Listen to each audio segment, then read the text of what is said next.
Well, today is today. It's time to break the H2D down and transform her into an H2C. We're going to start with disassembly.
All right, I'm on to day two. A couple updates before I get started. I got stuck on removing the heat bed. No issues. I couldn't understand where in the video it talked about taking the silicone caps off, but I think I figured it out. I will say you will need something with a very sharp tip like this. And that little tip can get up into the groove of the silicone, and hopefully I'll be able to take it off this time. Another update is I opened a ticket with Bamboo support for the serial number transfer, and I transposed the numbers. My fault, my bad. But one warning, if you do that, or if you transpose some letters or numbers in your serial number, they're going to respond back that your serial number doesn't match. So make sure you take time and verify the serial numbers for both the H2C and the H2D before you send them. My issue with that support structure is it is not quick. So when they responded hours later, they said that I had transposed the number. Okay, no harm, no foul.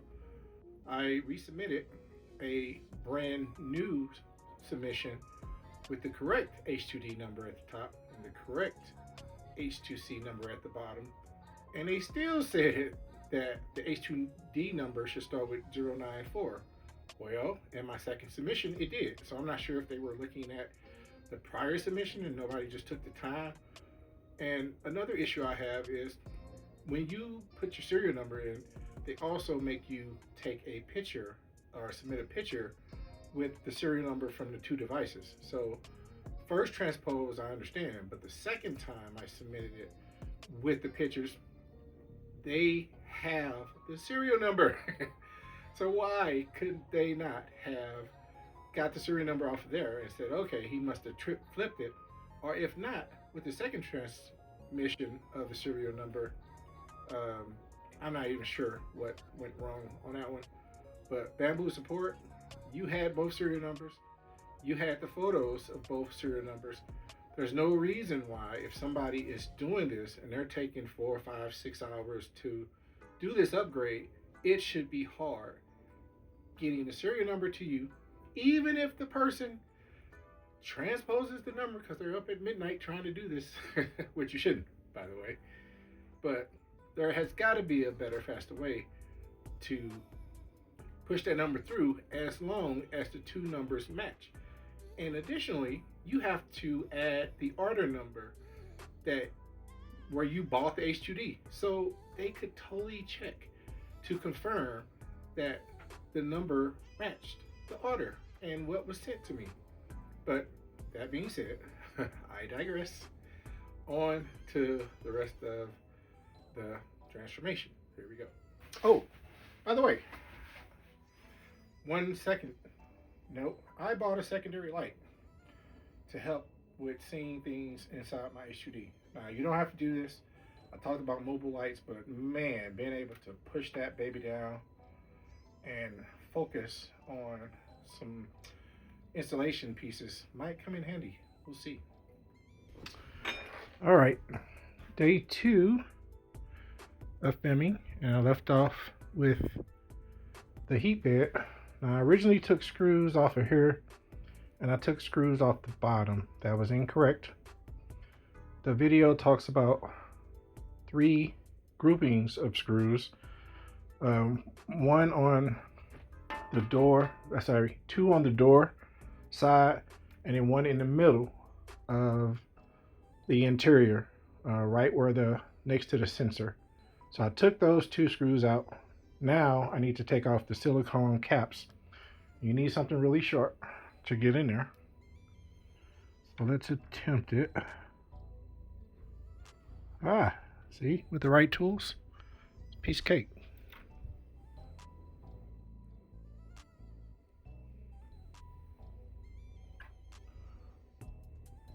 So make sure you have something with a nice sharp tip.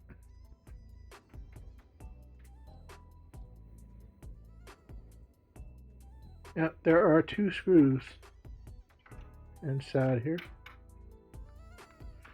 Just take your time. Just gonna filming this by myself. Kind of a pain. See exactly where the screw head is. Okay, I got it.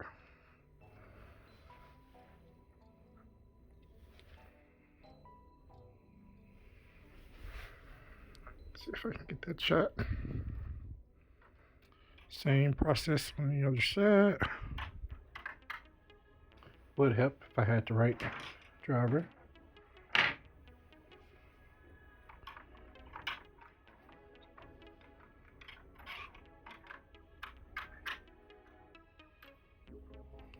I got it. I think they are both loose. Move my screw box over and my drivers and refer to the documentation. Slowly pull out the heat bed cables one by one to avoid damaging the connectors. Okay, so if you can see those connectors on the new, you see that when you pull it up, you can't really tell what they are connected to, but I'm assuming from the back. So let's grab this guy.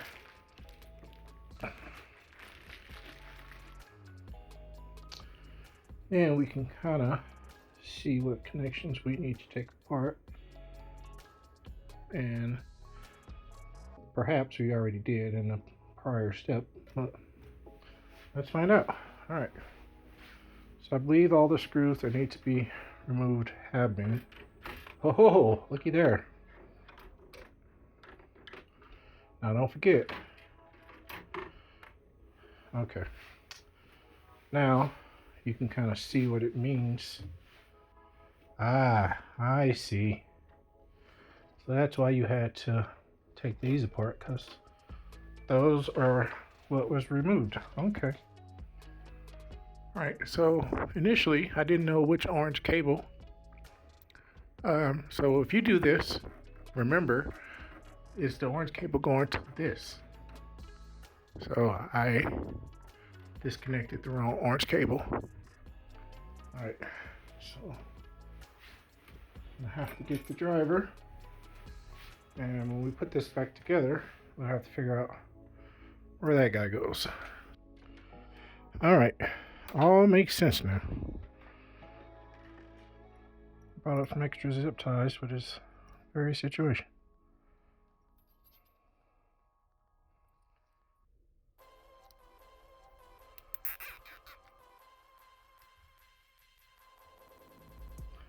If Bamboo was smart, they'd have us send this back like iPhones so that they can resell them as refurbed H2Ds. You know, at least we'd benefit, they'd benefit. Win-win.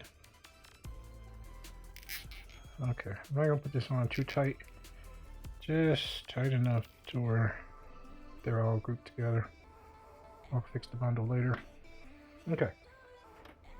So it looks like there's a little clip that this needs to fit through. This is the screw for this connector. Better reinsert that.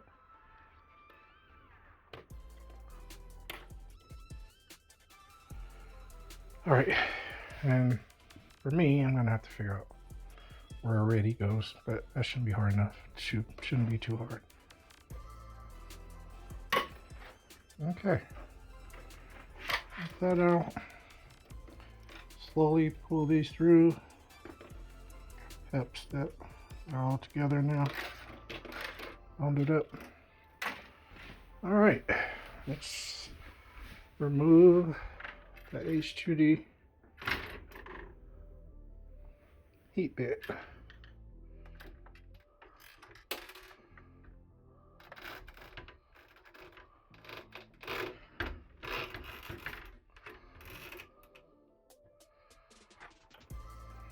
Okay.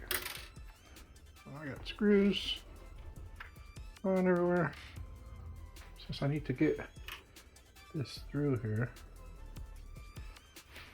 let's see, it may be better to pull from this way.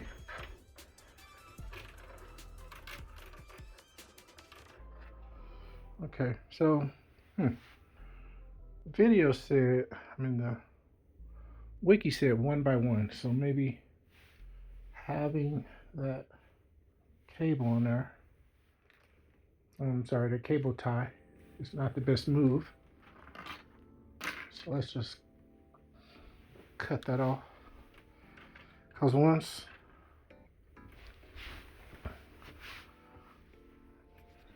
the bundle gets through there, then I can start individual wires 1 by 1, which is what Bamboo said to do. So let's just do that.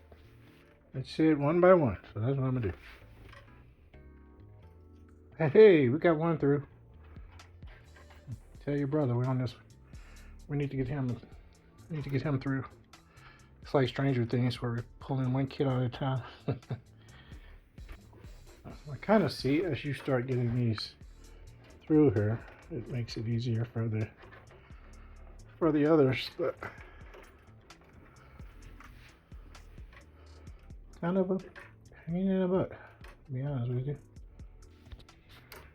1 by 1, people. All right, so remember, there are still screws in here that you will need for the H2C. So I'm gonna go flip this over on the bed so I can get those screws. There they go. All right, heat bed accomplished. And here are the screws. So I'll put this right next to it.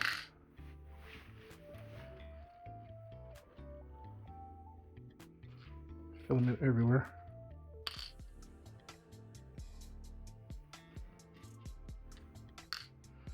Okay, those are blue screws. All right. On to the next step.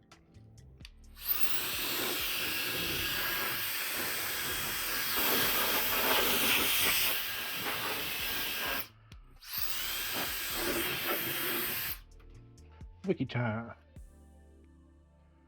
Clean any debris and dust. Aha! Blower comes in handy. From the bottom of the printer to prevent the Z-axis sliders from pressing on foreign objects, which could cause the heat bed to be installed at an angle. Place the H2C heat bed against the left side panel and carefully lay the H2D on its side. Alright, tools, time to go. Left side panel, got it. And looks like from the wiki, it installs on the left side.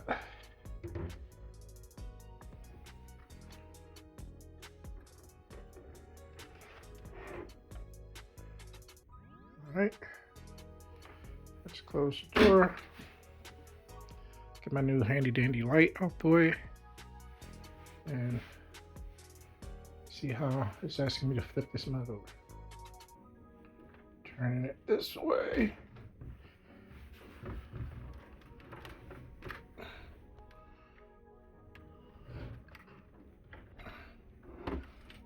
Oh, okay. Makes sense to me now.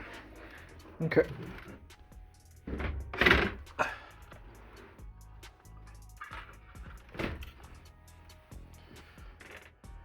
Cause you want to feed the cables through the back. Pull the bottom belt to lower the Z-axis. Ah, that's why you have to do this. Okay.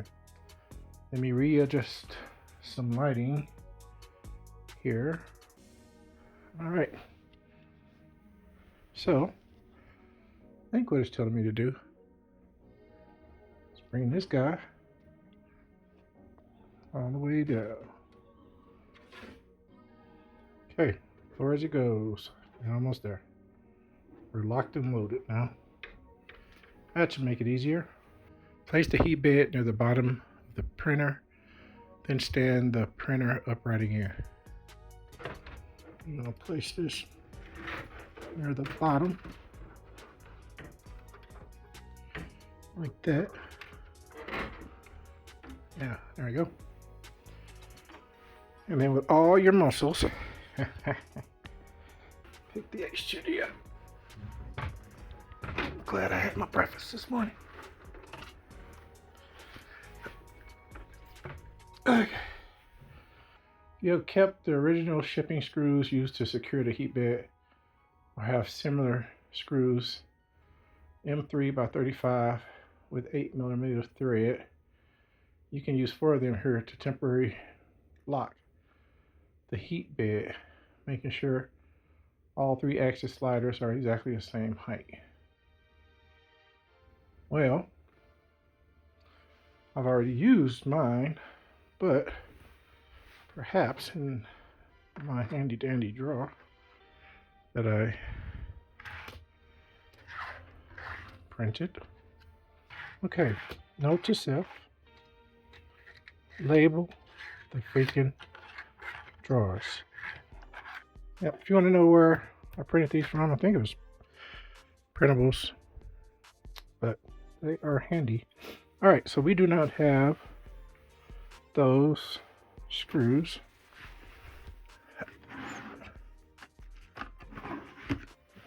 So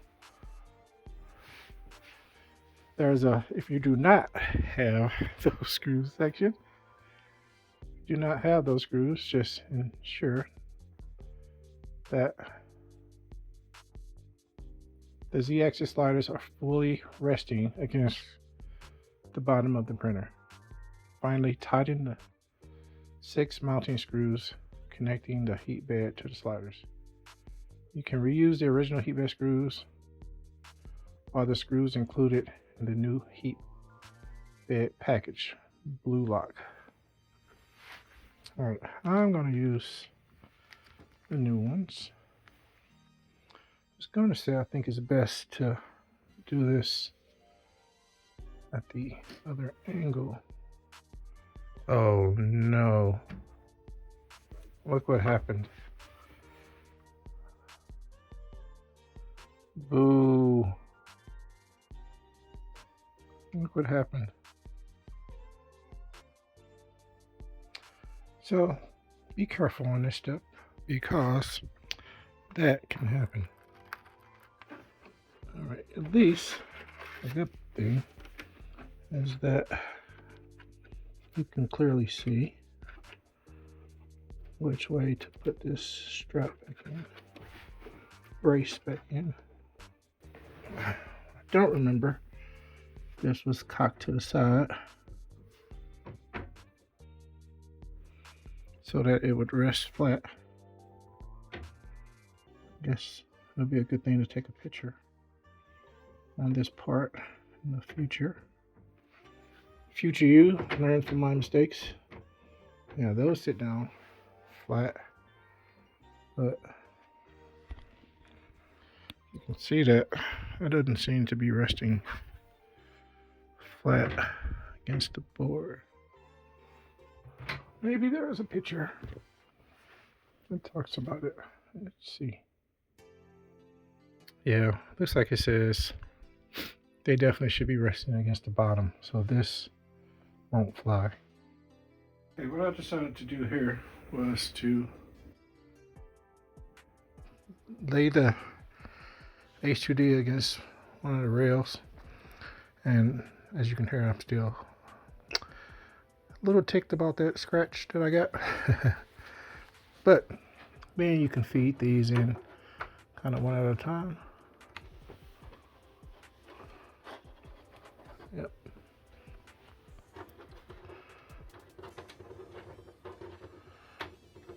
All right, I think at this point I need either those little pliers that I was using. Okay, yeah.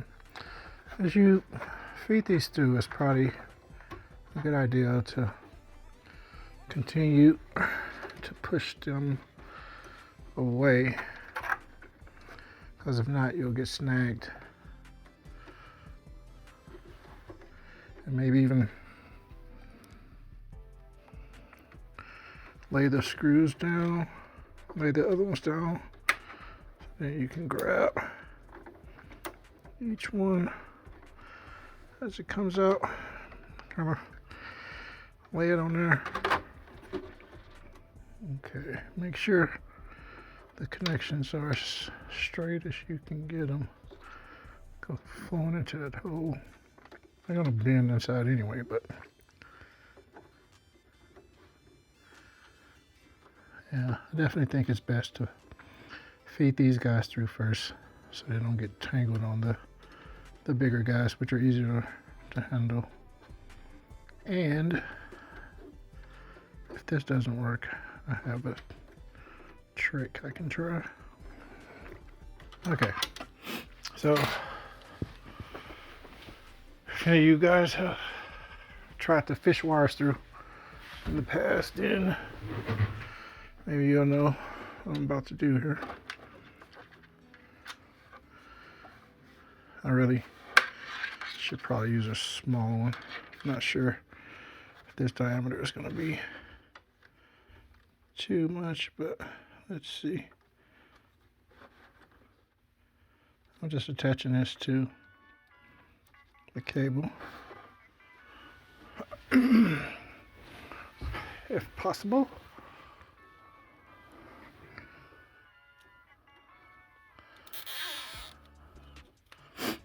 All right,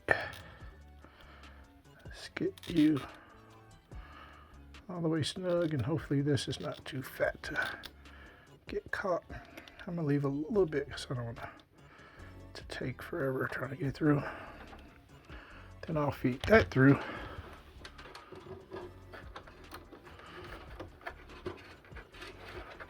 And as long as this doesn't get caught. So again, start with the little cables. And you won't have to do this, hopefully. Oh, look at her little ingenuity. All right, now let's try to again pull these through. Or shall I say push. Don't lay this all the way down until you have this cable all the way routed through. Ah, see, now it sits flat. Yeah, I think it's best to use the back. I don't know if you can zoom in here a little bit.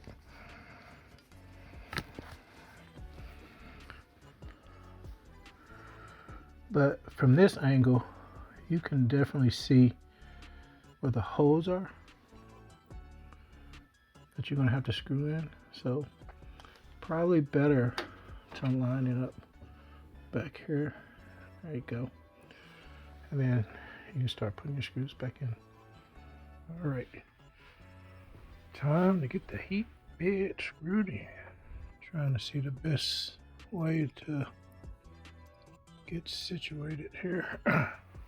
All right, at this point, if you don't have a magnetic screwdriver, you're kind of screwed. And it looks like the ones I bought make me kind of screwed. Actually, let's see if the ones that come with the bamboo kit are magnetically. Yes, they are. Saved by bamboo. Yep, I just want to get these started. Then I'll use the other ones to finish it off. Okay, so the instructions say to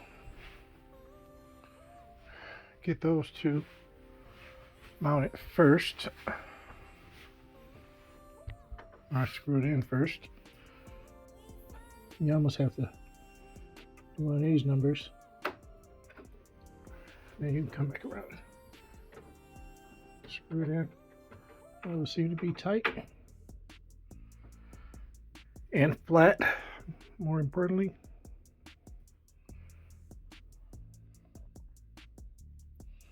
Guess we'll have to go with that same technique. All right, this is one of those steps where you will probably need a mobile light, because otherwise you will not be able to see down into the hole. Well, that's weird. Oh. There we go. You have to make sure that when you put it on, this guy is level. Not level, but directly centered. And there's a stop in there. So I'm gonna get these two screwed in. I can actually see the hole now. All right, one halfway in, two halfway in. I'm not gonna tighten these. It's better if this is turned the other way. All right, that's better. All right, got that in. Let's tighten them up. Probably don't have to stagger these, but I am. This being the heat bed at all,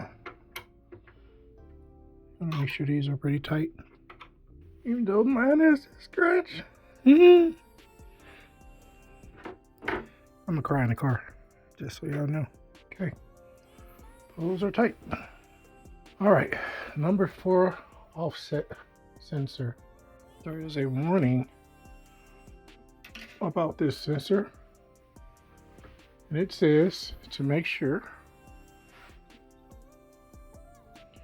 But this guy is facing to the left. So that way.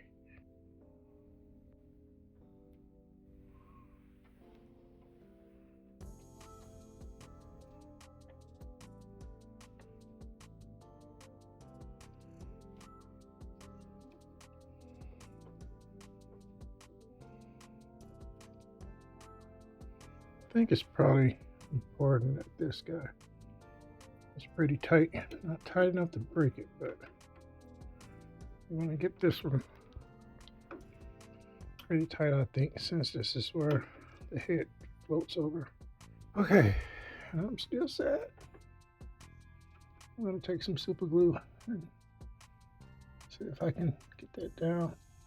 I cannot believe this happened. And actually, in hindsight, Bamboo, maybe your guidance should not be to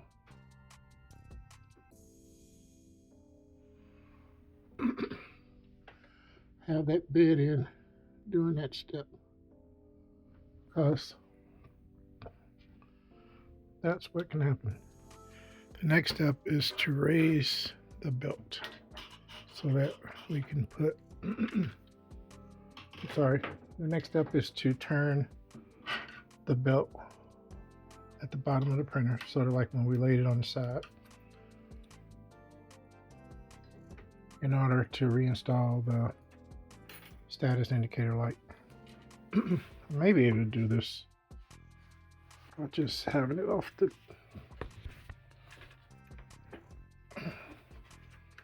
bed a teensy bit. Doesn't see how far it needs to come up, but just far enough for you to be able to get that belt back in there, that indicator light back in there. All right,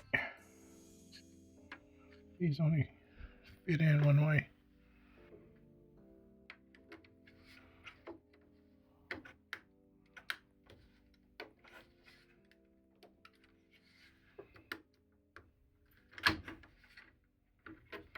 Okay, let me see if there's some guidance as to what should go in first.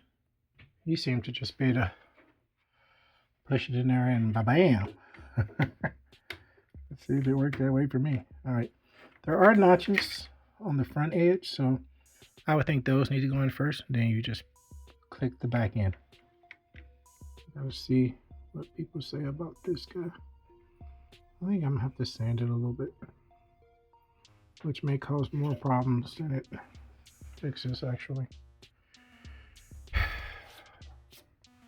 All right, don't do that. All right, next step. I don't even think you should have had this in there when you turn the printer over, because I think it hit against this corner and that's what scratched it. All right, reinstall the silicone blocks.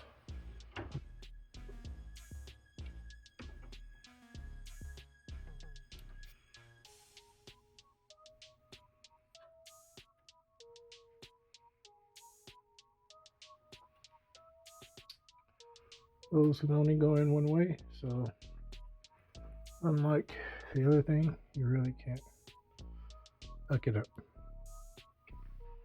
All right, this one has a little sticky stuff on there, so I'm going into the bottom first. You gotta kind of pinch it a little bit, but I think maybe you gotta go into the top first, actually. Yep, to get it to sit right, start at the back end and then push it in. That's the easiest way. Okay, I'll try not to cry after every step after this. All right, time to go back to the heat bed cables. All right, H2D, let's close the door and turn you around. Now this part, I really do want to pay attention to the wiring it says to clip the heat bed cables into the cable retainers on the Z-axis sliders, then guide them through the side opening. Oopsies. So cable through the hose, tucked into the cable protectors, clamps, whatever you want to call them. Oh, this is routed up. Right down. Take this screw off. And I need to reconnect this guy. I know exactly where it goes because I went and looked at the instructions. It goes right here. But actually, I'm going to leave it off so I have room to wire these guys in. Alright, looks like brown wire goes top left, blue wire right next to it. So far left, brown wire. Next to it is the top, blue wire. Underneath, red wire. I'm making sure that I'm pointing the open end toward me, not the closed end. So this guy goes at the bottom, middle.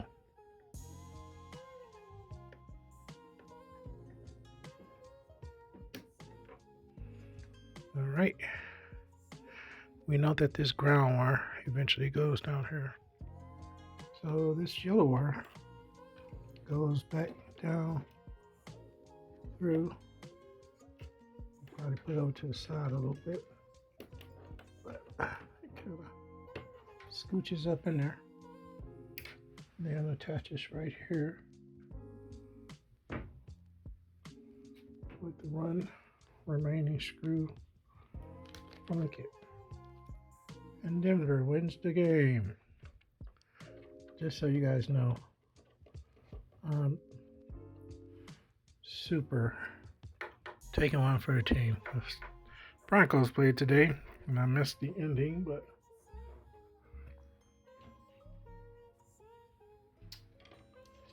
that's okay. So this part, at least I hear the next step is probably the hardest. The X-axis stuff. After we get this cleaned up, I have a tip for you when we get to that part that one of my subscribers told me to be aware of. So I will make you aware of it. But I haven't got there yet.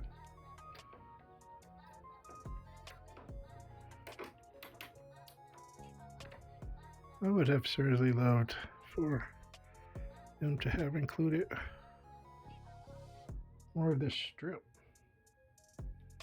Maybe they did. I haven't seen it, but okay. Let's go back to the instructions. Can't forget about you, my red friend. You would definitely cause things not to start up. All right. So I think they made these idiot proof. I don't know that for sure. But I think so, because these look all different sizes. It's weird to have you to put the cover back on before you put those screws back in. How they got this over all that, I don't have a foggy clue. So that's why it's got this going first. So it wants you to wrap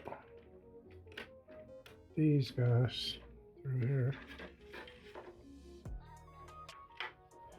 1, 2, 3, and 4. Where you be screwed?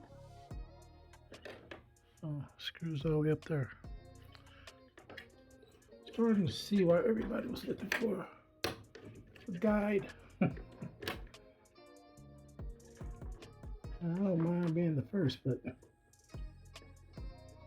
sons of bitches is. Bamboo, I think some guidance on this point would be, that's one, you have a fan in there. I'm assuming you don't want to block. And for two, that's a lot of cables to screw up with this little. So you can kind of see where it clips in. Let's take a look at the instructions, shall we? Look how they just put it in all nice and snug. With no video of how they did it. Looks like, okay, I gotta start it higher. I think the fan blows through that opening, pretty sure. But how are these routing off the top? Looks like. Oh, they're up top. They're not going through here yet. And then they just get into there. Okay. All of these were like that. Then you need to try to get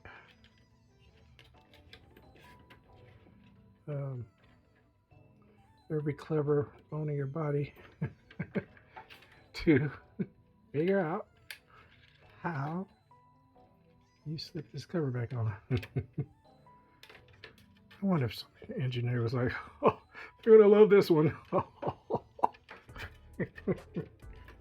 Oh, Houston, we got progress.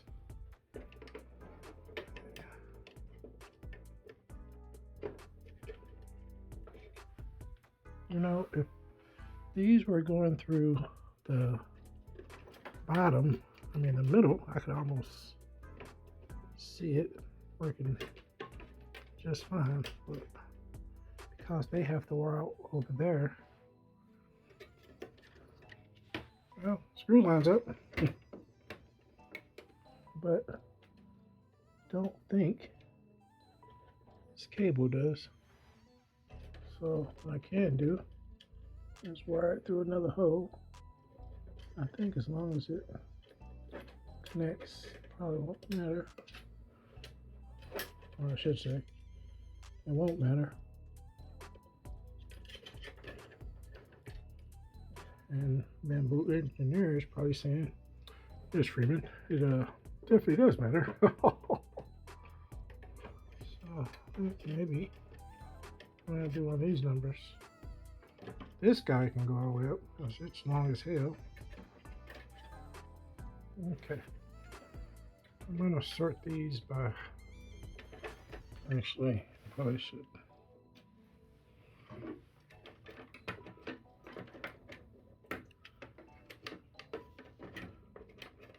Put the damn screw in first.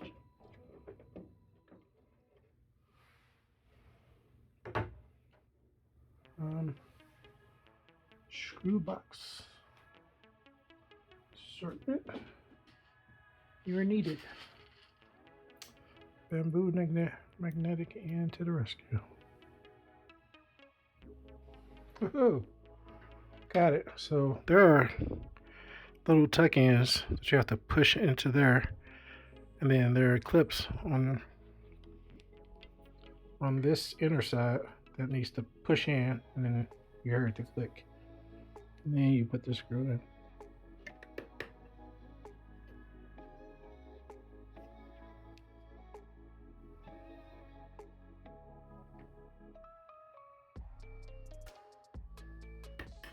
Okay. Now you just figure out which of these go to which one. All right, and I think you can sort by size here. They're from big to small, so that's biggest, second biggest. Then you figure out this one. third biggest, fourth biggest. Probably not the way Bamboo would prefer for me to describe it, but it is super important that when you put these back in here, like I don't have to worry about this piece going in yet, but I will, that you make sure that these are pushed all the way in. All right, so we're gonna go to the third biggest first, which I believe is this guy.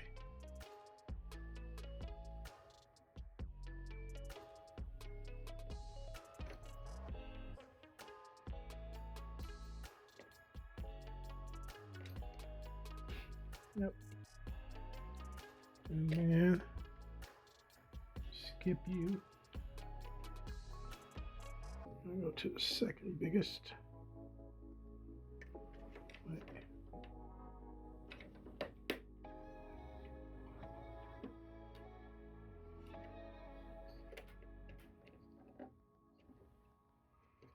I have to look at the wiring diagram. So these can only go one way. As much as my inherent nature would like to force them in otherwise. As an engineer somewhere at Bamboo, it's gonna be like, oh, he really didn't do that, did he? That was so bad. And I'm gonna be like, yeah, I kind of agree with you, man. He really didn't do that, did he? Like, yes, he definitely did. Alright, so it says to put these over the cable thingies so that they won't move. One down, two down, three down. All right, I'm calling it Bamboo Professional. Yes, the cable comes out every now and then, but hey, what do you expect? Quality control. All right. Before we get out this section, take another break. I think we should just make sure everything looks copacetic. All right, I think we're on to the fun part now. Okay, it says we're on to step 2. Oh man, step 2. All right. One thing I've noticed is that this guide doesn't really tell you about how you should prep your H2D before you get started. For instance, making sure there isn't filament still stuck in the cables. But I'll tell you that. So before you get started, yeah, do that.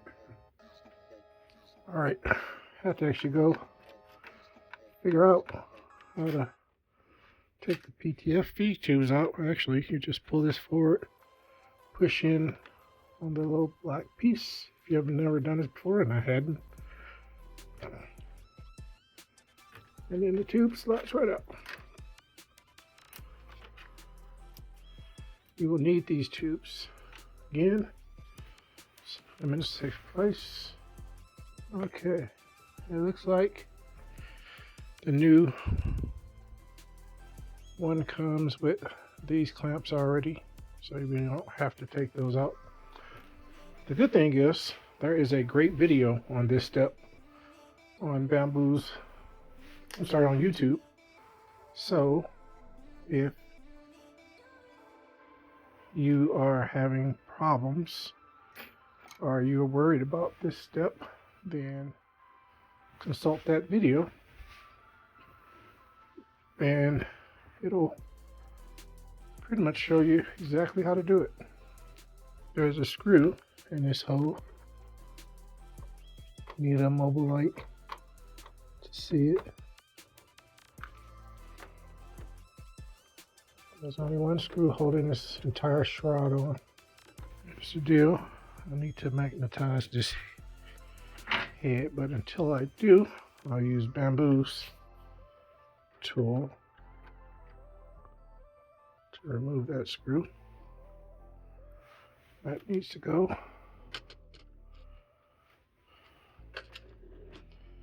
The next section. So I'm going to shift out these over. Some of them I may need at the end. Some of them I may not. Start a new row for step 2. Alright, let's consult guide. Pull the cover outward. Okay.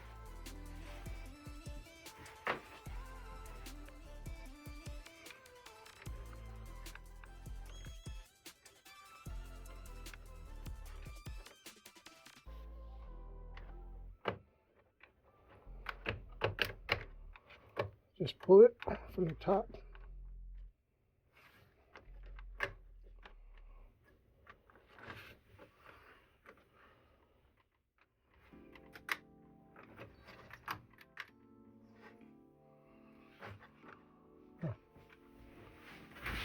It's supposed to be one screw, but there must be some kind of latch over there.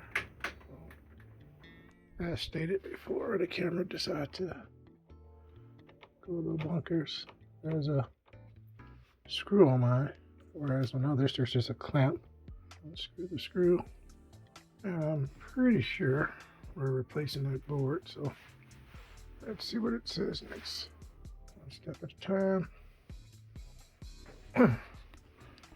We are disconnecting these two cables. See if I can get a shot of it. Okay, so it's just a little latch you pull down and it comes right out. And that one, same with this one. If you can get your fingers in there, push it down, should just come right off. Then this latch should just open up. We are disconnected.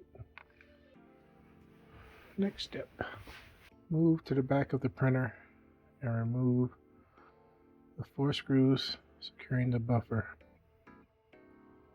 Loosen the buffer. No need to unplug the buffer cable.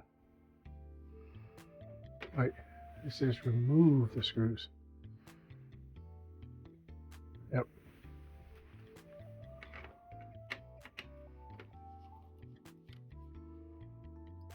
One, 2, 3. Okay.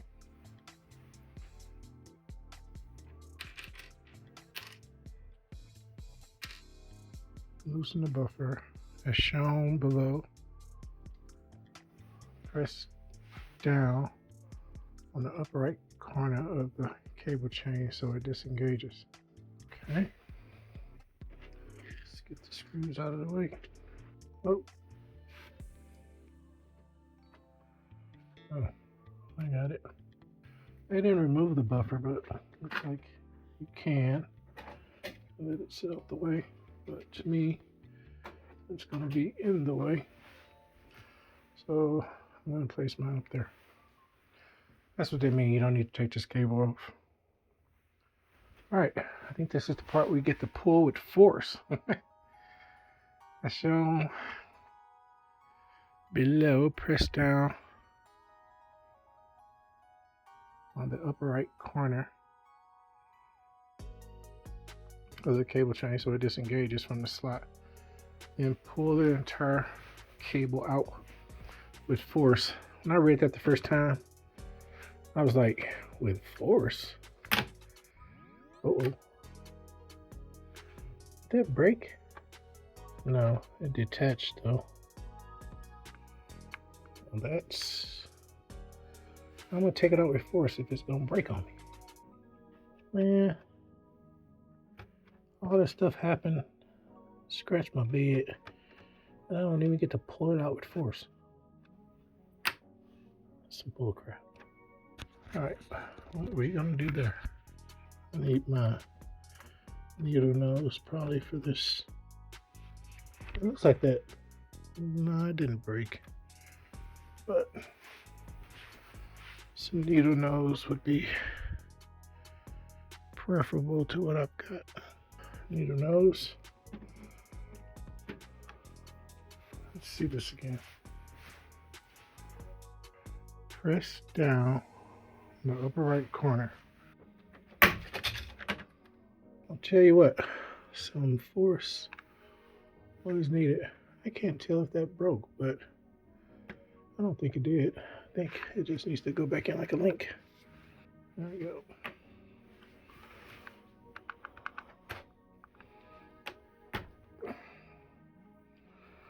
They don't bull crapping when they say with force.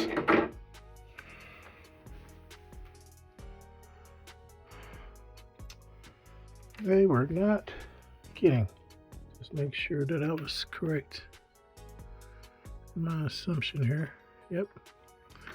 This was tied in. You could not have taken this out separately.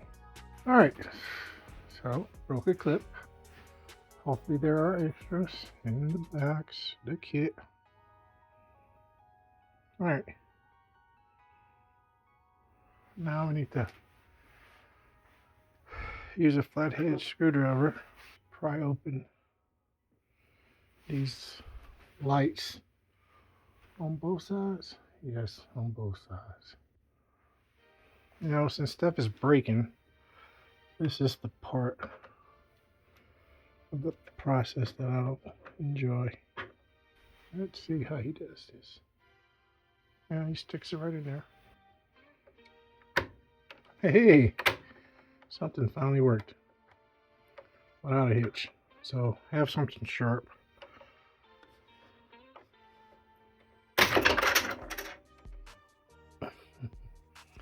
And pull with force, but your mileage may vary. Alright, one down, one to go. So I'm just sticking this into the upper edge till it gets a hole. Yep. Then you probably could take your screwdriver, unlike I did on the first one, and go all the way down. Yes, you can. Alright, next step. Alright, now we get into the good part. What I'm wondering, because it doesn't talk about taking this apart yet, but I know you have to. Yeah, this needs to come out. This whole assembly is one piece, one part. Okay, I think I see how that goes. Alright, so get this guy out the way. Push your tool head all the way over. And then remove the 3 screws. The bottom one is going to be difficult. Okay, you need a 1.5 for this step. Oh. No, you don't. You need a 2.0. Stand corrected. Okay, I don't really think it matters too much the order in which you do this. However, because there's a belt with some tension, my suggestion would be to remove the top and bottom screws first. Way better when you can see. My magnetized screws or Allen wrenches really let me down. Alright, so then you want to put this out the way. Sorry, just lay it down. Cable you just took off, and pull this to the other side.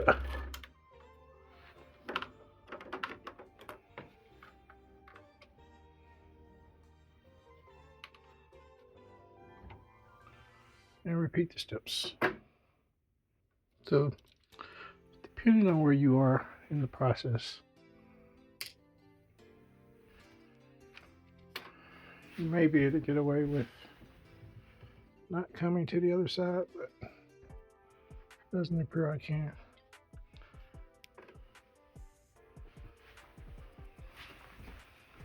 I think that's the option. Nope, that won't work. Oh, can I see if I'm underneath? Yes, I can. There's -1. All right, got that. Now, what say you, Bamboo? All right, now this is where you're gonna get a Booze Clues special. It says apply tape to this print head. No need to do that unless you want to, but I think anything on here sticky will be problematic if you ever have cause to need this again. So it's gonna zip tie just the way they shipped it. Put it right in the middle.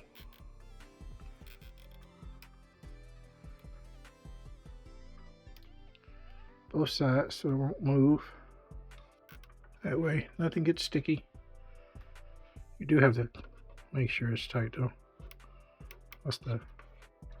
Just so it won't move when you're taking it off and storing it.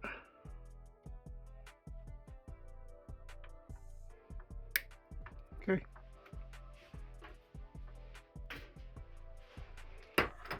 That's a Booze Clues tip there.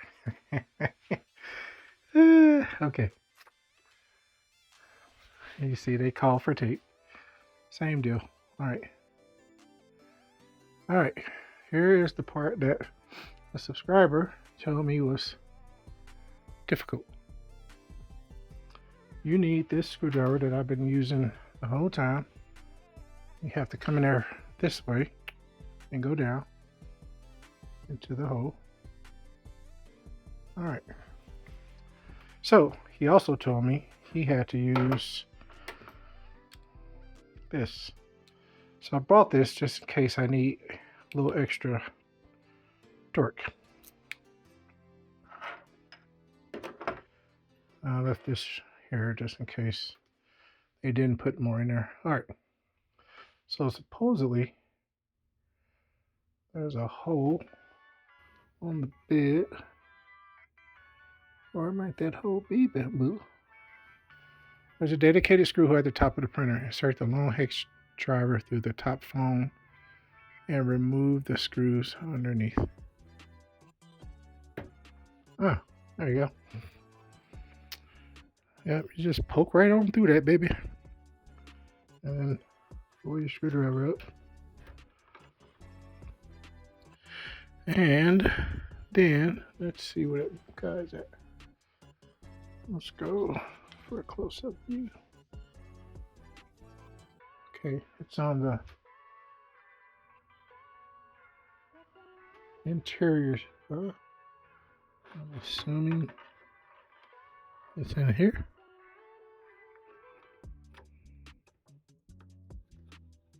Oh, there you are, little pesky screw. All right, only if you had a light like this can you see down in there, or something with a direct beam. But there is a screw right dead center. Yeah, so the problem with this, there's a little slot. I can't tell if the screwdriver is supposed to slide in there perfectly and be dead center, because both sides have it. But even if you turn this, it doesn't go dead center, right? So if I put this in this hole, which is where the screw is to release this, it doesn't line up, which is fine. Just punch the hole for nothing.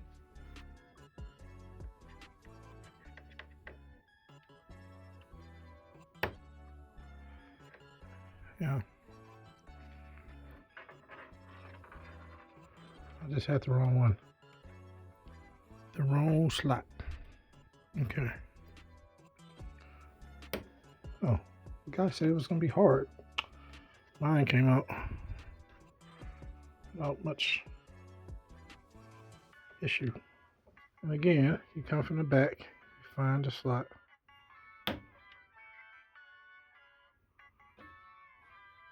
Ladies and gentlemen, I have found the hole.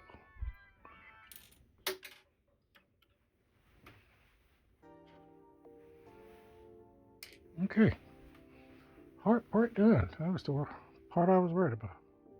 Move to the rear of the Toolhead to use the 2.0 driver to loosen the rear screws on both sides. Okay, we're at the rear. So, where might you be to screws that I need to remove? Ah, I see. I don't see, but I think I need to go to one side or the other to see the screws that they refer to. Oh, okay. Should push this all the way back. Then should be able to take a light in there and see the two screws, and I see them. All right, so they are in here and here. That's where the two screws are on both sides. So you can probably just fumble around, but at the end of the day, it might be better to have a light. I might not be the smartest dude in the world, but I'm smart enough to know this is going to be a bear to put back in. Alright, so you can just barely, but you can have a light and look right in the rear of the H2D from behind it like I am. And I can't get it on camera, but you can see the other screw if you try. You have to be like a detective. Find these screws. Alright. One more, then I think there's third one, which is not as hard to see or get to. There you go. If you just stick your eye through the back, you can see where these screws are. That wasn't fun. Alright, I think there's one more screw. Bottom. Loosen the bottom screws. One on each side. Okay, so in this case,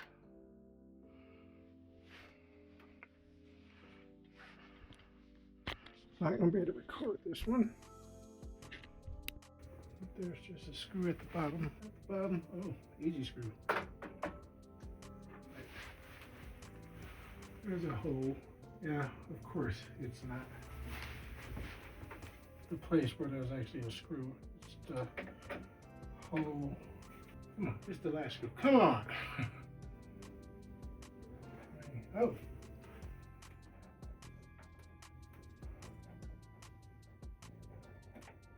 Got it. Okay. You gotta kind of come at an angle.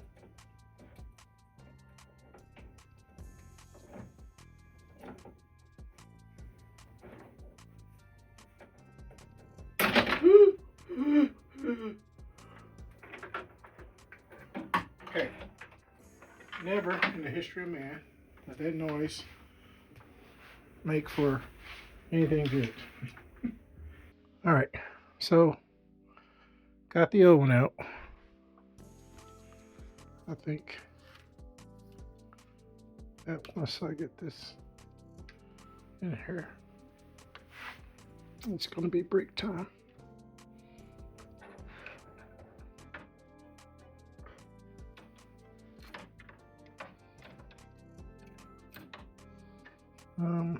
First off, am I installing it right? Yes.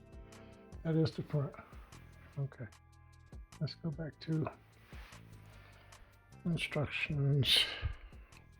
Move the left and right slider so that one is in front and one is in back. All right. Let's put you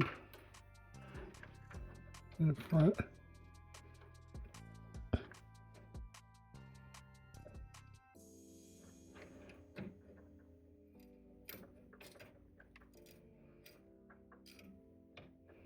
Oh wait, is it this? One's in front, one's in back. You know, when I saw like the guy putting it in, it was like so smooth. He just like, there was no mention of this little clip if you need to close it. You know, it's just like, no, just put one in front, one in the back. That's all you gotta do, homie. And it's gonna slide on in. All right, let's see if we can figure this out. I think he was sliding that thing over in that video. I think that's it. We'll find out in a minute.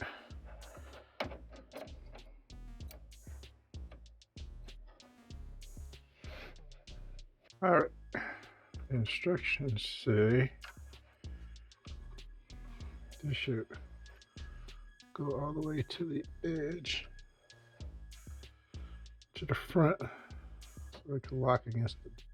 See, when he puts it in, it looks like it slides in further. No, I guess it don't. Push the linear guide forward until it stops against the front pillows. Use the front pillows as the positioning reference to ensure the guide remains parallel. Tightening the 8 screws securing. First tighten the top screws. How are you going to tighten the top screws? First, if you have this pushed all the way up against this rail, unless there's another hole joint I want you to plow through. Yeah, how the hell are you going to tighten this top screw first? So yeah, that's the front. Yeah, that's right. But, oh, okay. I see. When it pushes against it, I guess it'll be right. Oh, I got it. Okay. It's stupid, but I got it. All right. You do have to push it all the way against the edge, and there were 8 screws, so that should be 6 screws. So that's these. This is slightly problematic. I might need your help. That won't be hard. So just put your finger and push. Yep, let's keep pressure. Yep. I see a hole. Yeah, I can see an opening. If I could use this,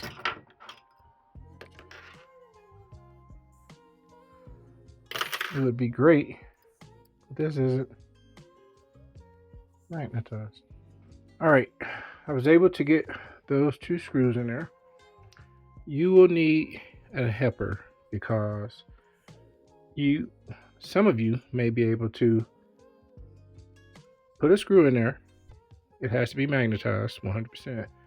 Push this against there and still know that it's going in the hole when you start screwing. So it's better to have a helper to push this guy against the front end of the printer, and then line up the holes and one by one start screwing.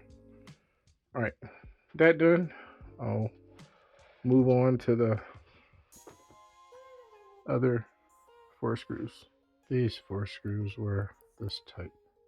All right, the screws go into the middle section here. I won't have you put them in. I was just gonna have you see if you can see them and tell me which way I need to go. Actually, shine that light over this way. Oh, okay, now I see this. You see the second one? Really? Actually, since you see it, so is it at the top left or top right for the first hole? I don't know which one's the first hole. I mean, it don't matter. I'm just saying, is the hole at the top left or right? Top left. Okay. So if I go this way, I know you can't hardly see it. I know you can't see it at all. I just wanted to do a quick segment on this portion and take the camera off my chest for a minute to show what I am needing to do to try to get the screw into that second hole that you see lit there. I had to mount it on one of the motors, this light, so that you actually can see up inside there, and it's a tight fit, so I'm having to bring my hand underneath the light and from the back of the printer look through these tiny holes and try to find one where I can see the view forward to guide the screwdriver inside. Okay, once we get past this step, I'll be back. Okay, the last thing to do, which happened to be the easiest, was to put a screw down here at the bottom on both sides, and then this guy is finished. Now, I will say that, at least for me, the instructions talk about putting a screw on the top first. On this side, I found that if you do that, the screw interferes with you being able to put the two screws in the middle portion here. So my advice would be to go ahead and do what Bamboo says. Attempt to get at least the leftmost screw on each side in, and if you can, go ahead and put the other one if yours is not obstructed. Mine was, so I had to back out the top screw a little bit, go ahead and screw that in, and then tighten the top screw up again. So just my 2 cents on this step. Moving on. Oh, also, that bottom screw, as the instructions say here, are the two red Loctite screws. So I took them from the tray. The tray's empty now. All right, now it's in. Cut the zip ties, install the belt clamps into the corresponding slots on the Toolhead, and tighten the screws. Blue M3x8, 3 on each side. Pre-tighten the middle screw first, then tighten upper and lower in sequence, and finally retighten the middle screw to ensure a secure fit. Awesome. All right, wire cutters to remove my cable tie, and then Bamboo's cable tie. I think what I'm gonna do to help myself out, mobile lights for your friend.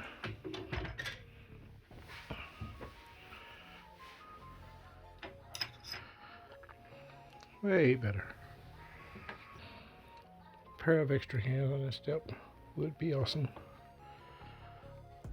I think what I am going to do to make the other side easier, in theory, let's go ahead and do this side first, at least for the middle screw. Okay, that won't work. I think you need to come from the bottom on this last one. Okay, that's tight. Go back to the top one. That's tight. Finally, back to the middle.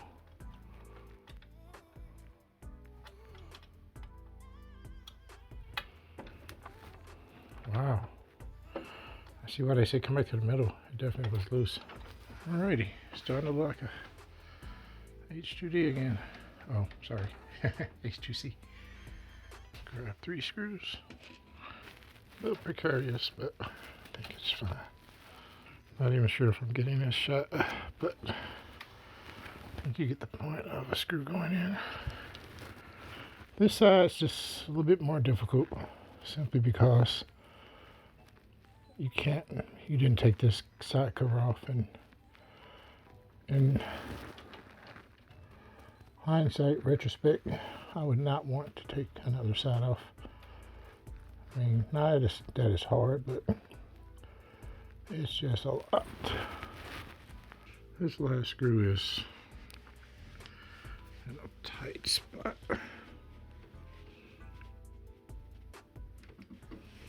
Okay.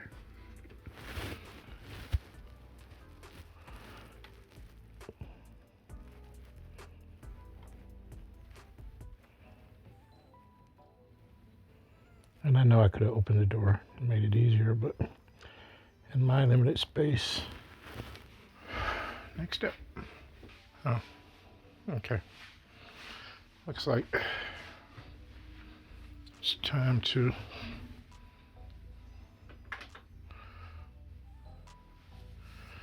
get this latch. Okay, that's a problem. Doesn't have the MPs on there. I think the one for my H2D is not available. Let's see. That would suck if so. Okay, so it broke right there. I don't think it's broke. I think this just needs to go down. So maybe I'm okay. Maybe it's just a last loop and that's how it's supposed to look. I need a break. So, if I recall, I think you put this in before and you kind of push it in. Hey, there you go.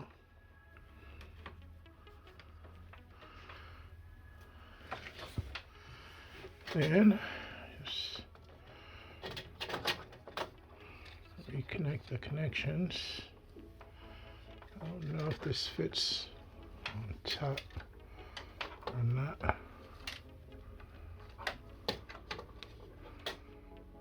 Oh, I think it goes underneath. And these probably go into the slot. Alright, in which case,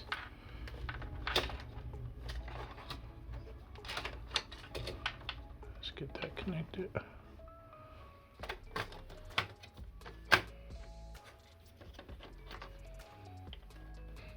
Okay, I think that's the most important part. That sticks out like that. Reconnect the two connections.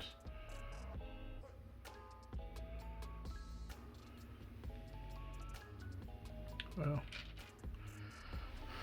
I am going to at least screw one of these screws in first, because otherwise it won't sit. I'll leave that there for now. Like I said, I'm not sure if that's the right screw, but we'll come back to it. Kind of want this to be at the top, I think, since it's going to route along the top. I mean, it's not a deal breaker, but I think as far as cable management, probably make it look better. All right, now for this one, they made specific note about this step. Let me get some light. And that is to make sure that the A is toward you when you reconnect this cable, the USB-C cable. Oh, why am I reconnected anyway? It's going to come off. All right. So the next step is to replace the AP board. So I'm going to have to take all this stuff off anyway. So I'll just leave this stuff right here. And it calls for putting, make sure this is clipped in. Now, I had a clip that broke right here. I'm gonna see if Bamboo included another one, but for now I'm not gonna worry about it, I guess. So the cost of putting push the end of the cable chain to the slot, then push it firmly to the left until it snaps. Push the end of the cable chain. Oh, yeah, we did that. Reconnect the two MC cables, we did that. Align the LED covers with the slots on the top frame. Install the covers on both sides. All right, covers, you're up.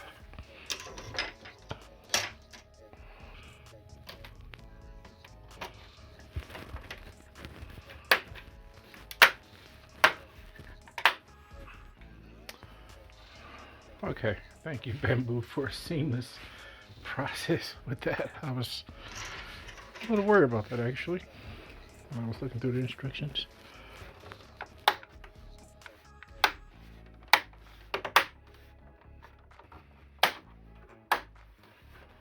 All right,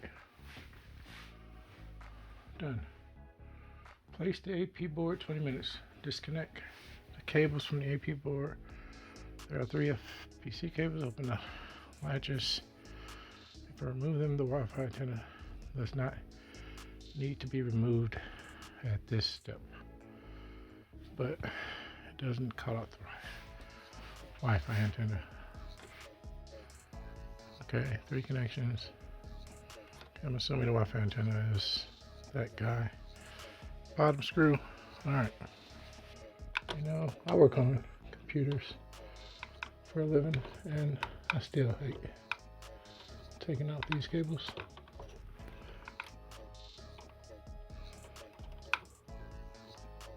Okay, actually, I misspoke. I don't work on computers, but I work in computers, and I still hate taking out these cables.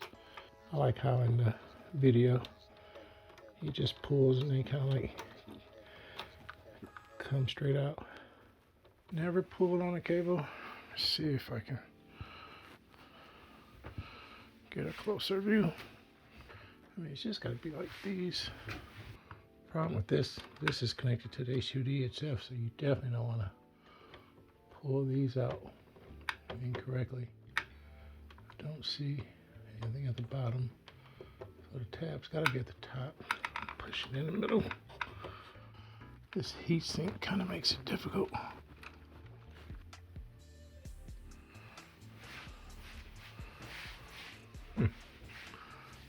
Okay, well.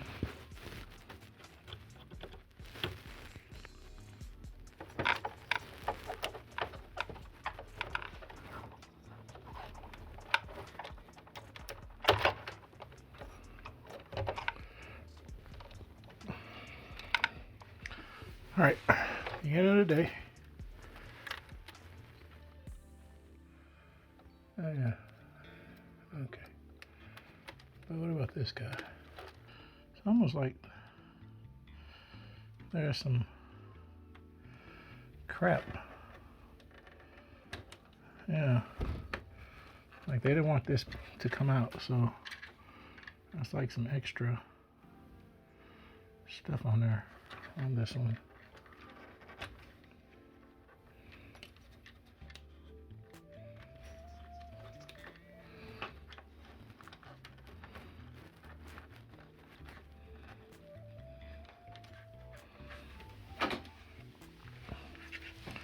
Stop recording. Stop recording. There was some gunk on the ends on both sides to prevent this cable specifically from coming out. So you may have to remove that gunk. And then that spring, which is what I was pushing on before, should allow it to just pop up. Reinstallation is just the same. They do say to make sure that you install the Wi-Fi connection first. Just make sure the Wi-Fi is the top one.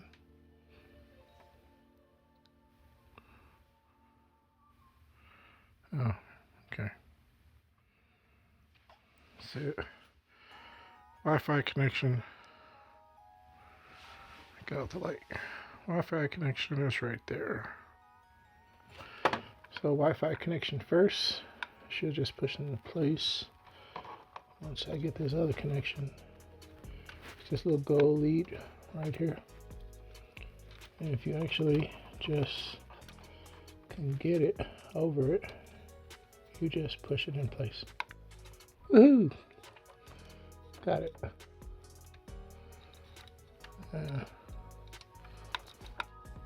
You want to give it some stability. Okay, I think they should have said put the ribbon cable in first myself, but maybe that's just me. I mean, it's usually not too hard. Now, you should not see much blue if that's in there, right? Okay.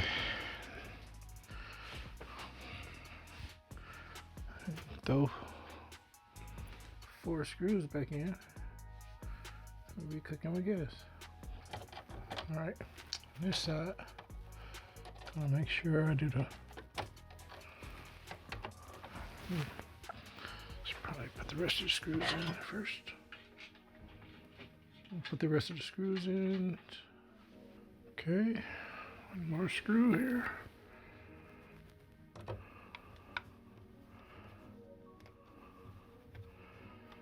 Alright, of the steps, AP board turned out not to be too difficult. Okay, you do have to kind of finagle this guy so that it actually seats properly. Push it, so push your finger into it once you pull the clip up. Push your finger into the blue ribbon and then take your other finger, this finger, to push in before this clip is over. This end to push that to the left, and then you crank it down. All right.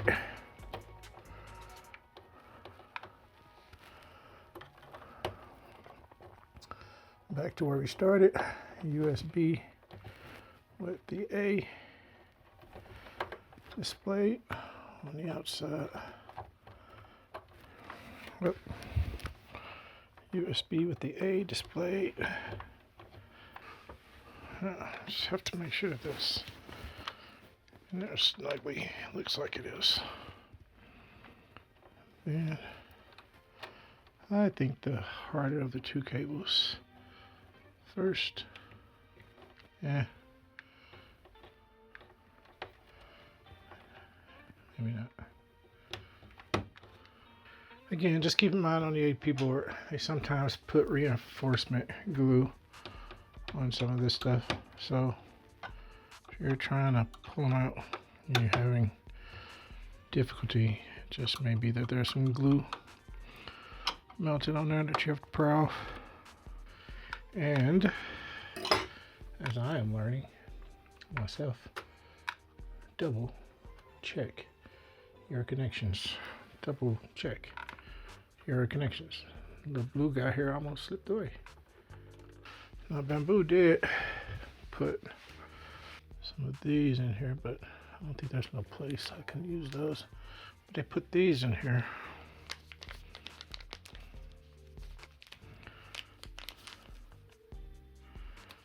And I'm wondering if I could use, I wonder if the red 3M indicates that it's high temperature.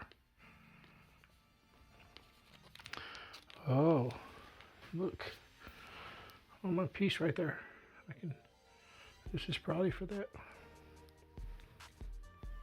This is probably for that piece there. I'm hoping so. But I can't do anything with it yet because I need to make sure it's not for Vortex. All right, almost to the end of this section. It talks about 10 connectors, but if you have a non-laser H2D, you only have 9. As it says, number 1 is for the bird's eye camera, which the original H2D does not have. So there should be 9 connections if you have an original H2D.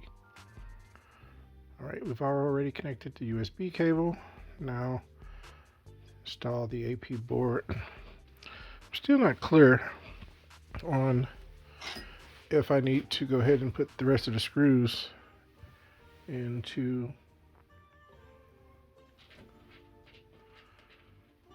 the plunger. If I need to put the rest, I'm still not clear if I need to put the rest of the screws into the plunger. I want to go ahead and lock it down. I mean, maybe there's a step upcoming for this. And if so, cool beans. If I need to take it apart, I will. I'm just gonna want to go ahead and replace the 4 screws into the plunger right now. Maybe there will be some reason why I shouldn't, and if so, I'll just take them out.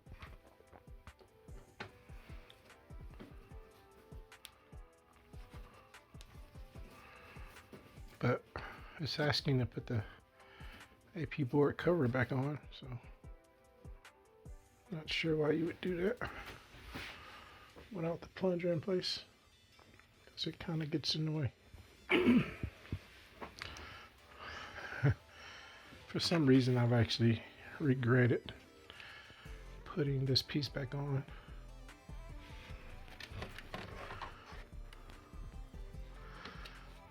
And actually, it looks like you have to have the plunger in place anyway.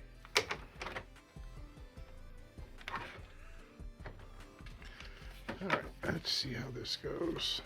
We know that goes there. Side rear. Alright.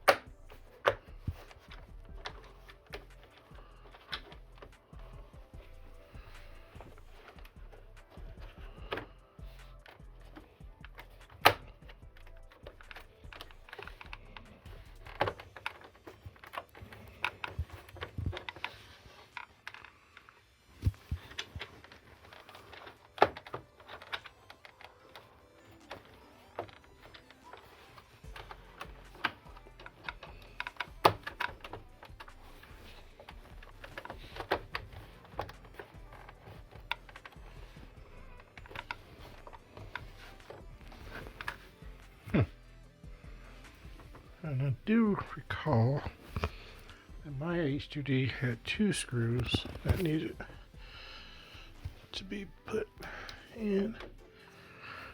One was there at the bottom, and the other one was through that hole. Alright, you need to hold this in place while you get the screw going. Alright, moves around. Install the induction hide-in rack assembly.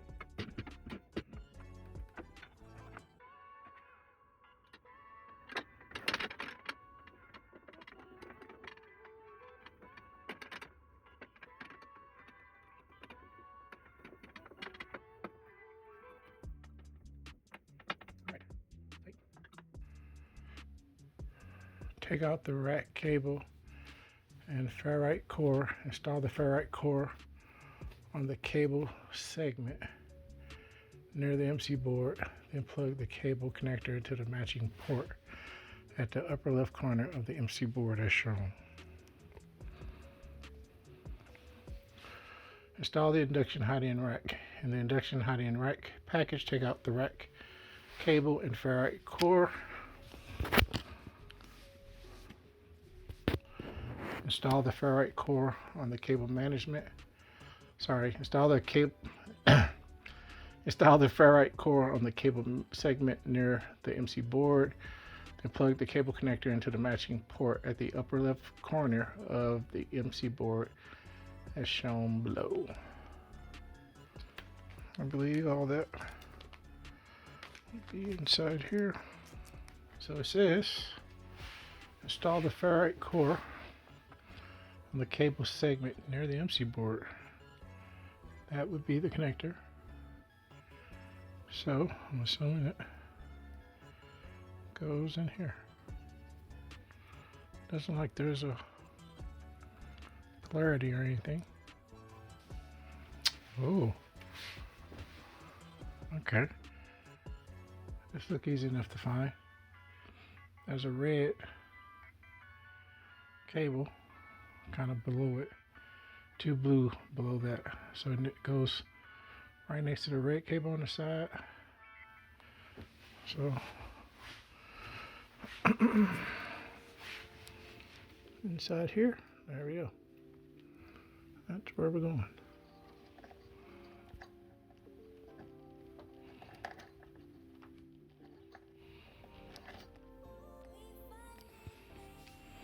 Okay. Now it talks about cable management. Arrange the cables neatly into the cable grooves inside the chamber to ensure the routing is tidy and free of tangles.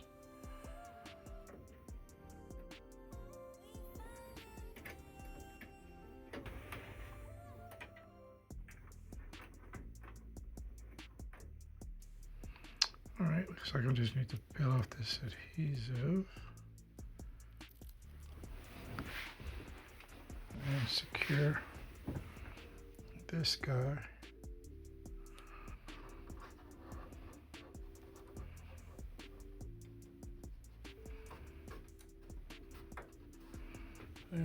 Looks like we're going to take two cable clips facing up. So the clip side facing up so the cable can go through it. Take off the backing.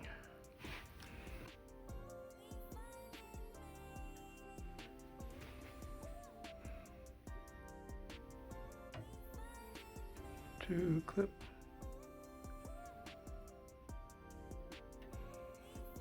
It's interesting to me that it has you doing this step.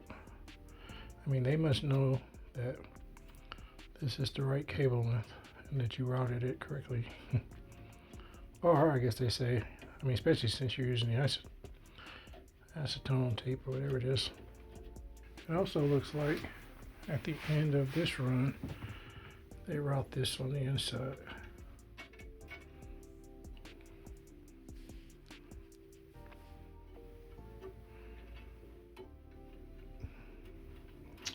Like so. So you're what all the fuss is about, eh? All right. I think that goes up. Yep. Okay. It says to go ahead and do this step now, which scares me.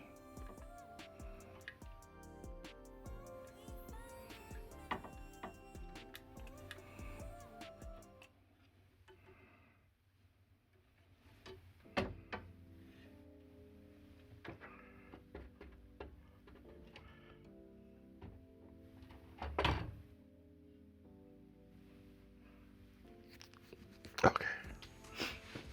Wish you just told me what screws. Okay, I guess I see why now. There was no need to lay it down. Because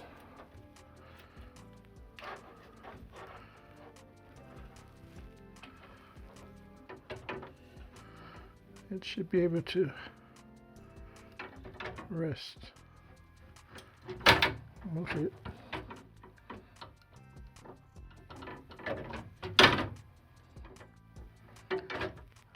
Okay, bamboo, it can't rest. Place the Hotend rack steadily on the beam mounting position. Adjust its position slowly and press down gently until the entire contact surface between the rack and the beam is fully seated.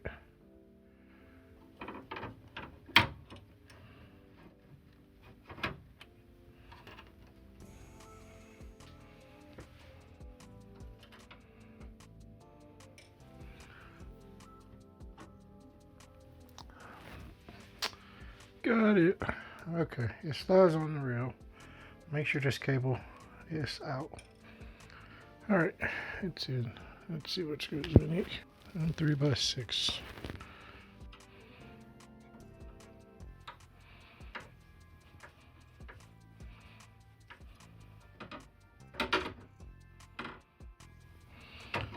Okay. In Ebonics terms, something be wrong.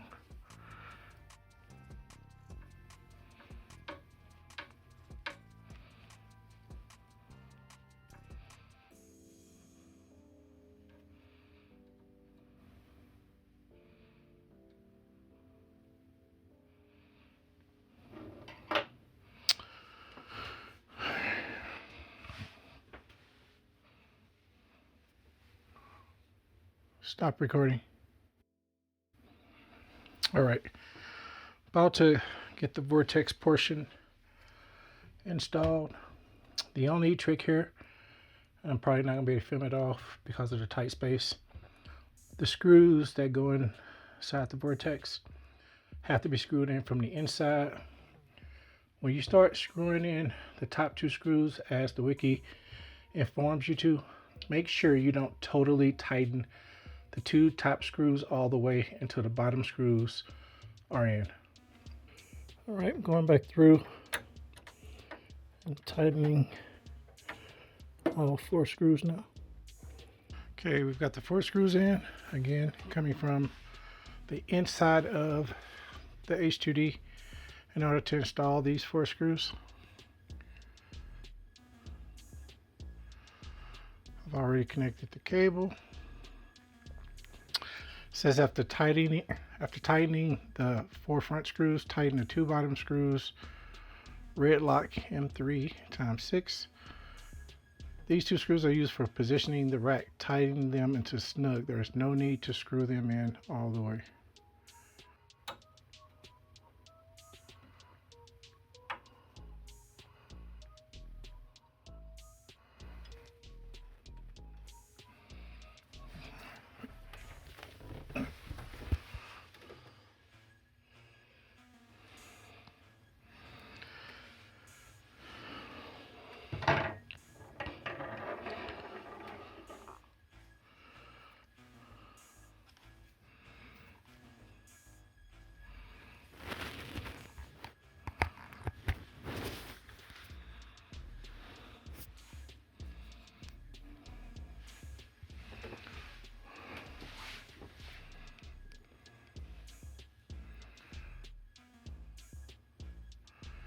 All right, cut the zip ties.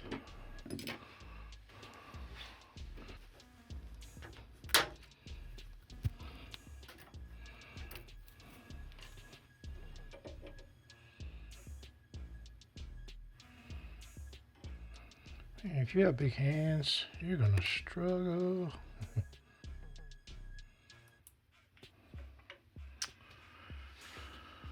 Okay, let's see how this goes.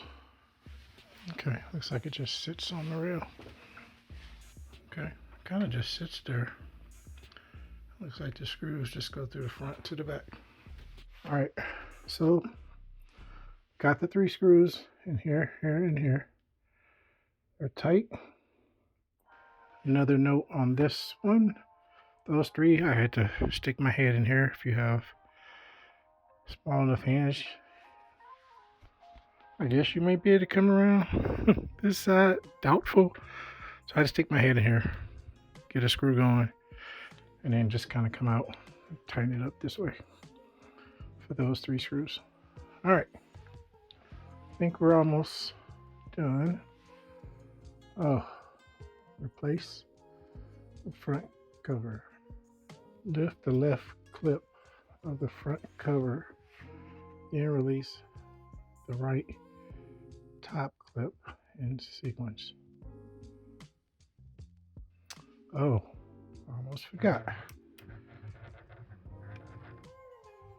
The last step of the Vortex is to make sure that the pin comes up, but it looks like it hits the ribbon. I guess it'll be backwards. Let's see. All right, to remove the front string, there's a screw right above here. Just take that screw out. Then, from the front of the punch printer, you lift up these two corners. Screen up. Oh. Push up on the H2D. There's a ribbon cable. Hopefully you can see that. Inside, after you have that out, you simply pull up. I'll tell you, the instruction videos make it seem so easy. You just do this. Use a scraper to gently remove the adhesive at the hinges. Gently pry it up.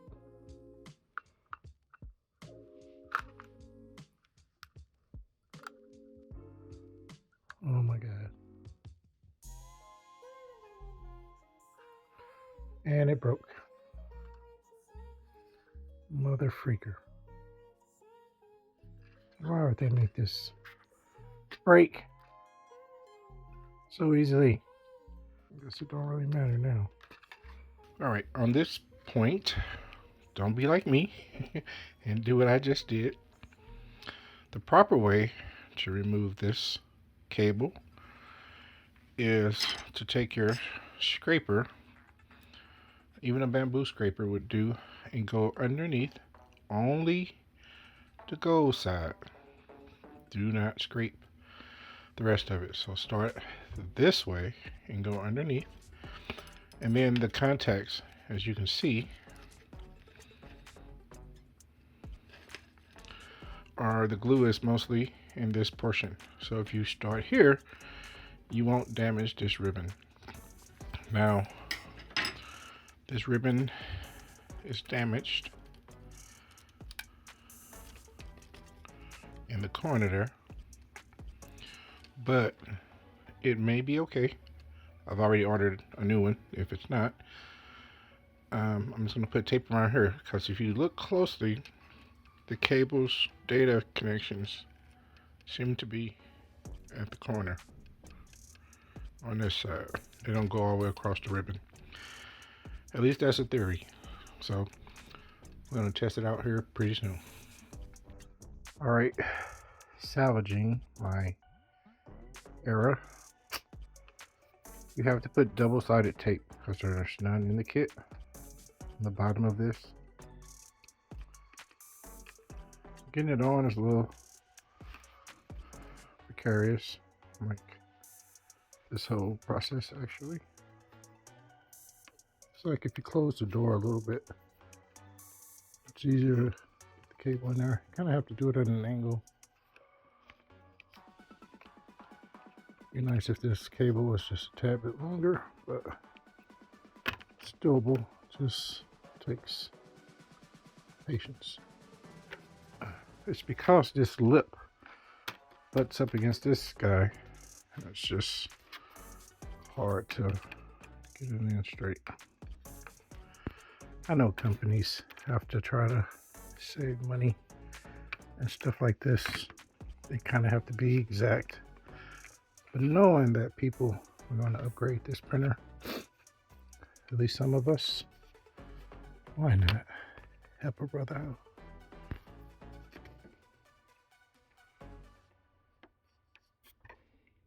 Got to pay $2 extra for a couple millimeters of cable.